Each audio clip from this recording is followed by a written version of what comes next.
Aprang se kardom piro aprang ase pini bagge letum Airtel data pack availability la pen planning plan kon si dolama bangso chelang code se nilina ta han bekla ko Airtel data pack chelang bangso code tum la pona si jong se bangso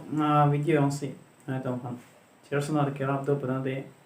nane tum jong si la bangso channel ke bang cheng la pen ke lang cheng la pradante bangso channel subscribe tha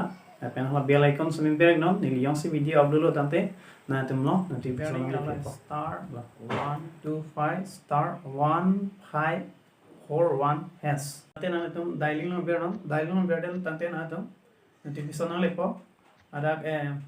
data plan kon si use tama tabel ke validity mentu sil bangso data plan ki jujima dai same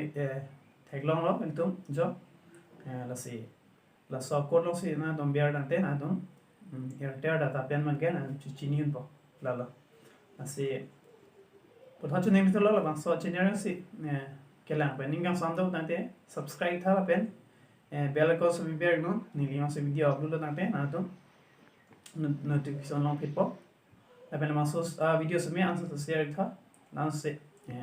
nili channel sumi aprang na kengam jon thik ya kardom